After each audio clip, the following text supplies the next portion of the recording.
कुछ महत्वपूर्ण परीक्षा उपयोगी प्रश्नोत्तर इस प्रकार हैं। मैंने उसे पीटा में विधेय है। देखिए, वाक्य के दो भेद होते हैं, उद्देश्य विधेय। करने वाले को उद्देश्य और की गई जो बात होता है विधेय। कर्म से लेकर जितने सब वाक्य आते हैं सब विधेय कहलाते हैं। उससे पीटा में विधेय है। जिन शब्दों में कोई बदलाव नहीं होता वे कहलाते हैं अविकारी या अव्यय। जिसमें लिंग वचन कारक नहीं बदलता या कोई शब्द नया नहीं परिवर्तन होता उसे अव्यय या अविकारी कहते हैं। आशीर्वाद में संधि विच्छेद है। आशी है धनवाद, विसर्ग संधि है जिसमें विसर्ग का लोप होकर र में बदल जाता है, इसलिए उसे विसर्ग संधि के नाम से जाना जाता है। सद धर्म में समास है।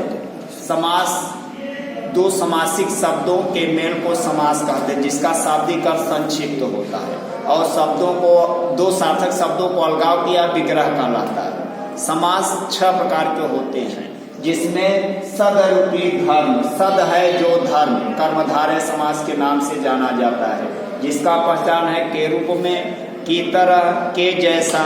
ऐसे वाचक शब्द यदि विग्रह करने पे आ जाए उसे कर्मधारय समास के नाम से जाना जाता है। मरम वचन जब सीता बोला, ये वाच का मतलब होता है किसी कार्य को करने का 3 रूप होता है, कर्तवाच्य, कर्मवाच्य, भाववाच्य। जहाँ एक वचन की क्रिया हो या असमर्थता का बोध हो वहाँ भाववाच्य होता है, इसीलिए इस वाक्य में भाववाच्य है।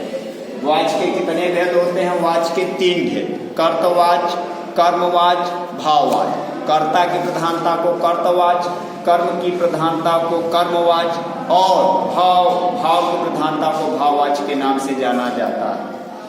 सूर का अनेकार्थी शब्द होगा वीर या सूरंधा, यही अनेकार्थी शब्द है। सृष्टि का विलोम होगा, सृष्टि का मतलब होता है बनाना, इसका विलोम होगा प्रलय, प्रलय का मतलब नष्ट करना होगा। खष्ट पद किसका पर्यायवाची है? खष्ट पद भौरा का पर्यायवाची है, जिसको अली, मधु और भ्रमर के नाम से भी जाना जाता है। बगुला भगत होना मुहावरे का अर्थ है। मुहावरा का पहचान है वाक्य में ना नी लगा हो और एक काव्य रूपी अर्थ आता हो उसे मुहावरा कहते हैं। मुहावरा एक अरबी शब्द है। इस मुहावरे का अर्थ है कपटी होना, कपटी होना। प्रिय का तद्भव होगा प्रिया।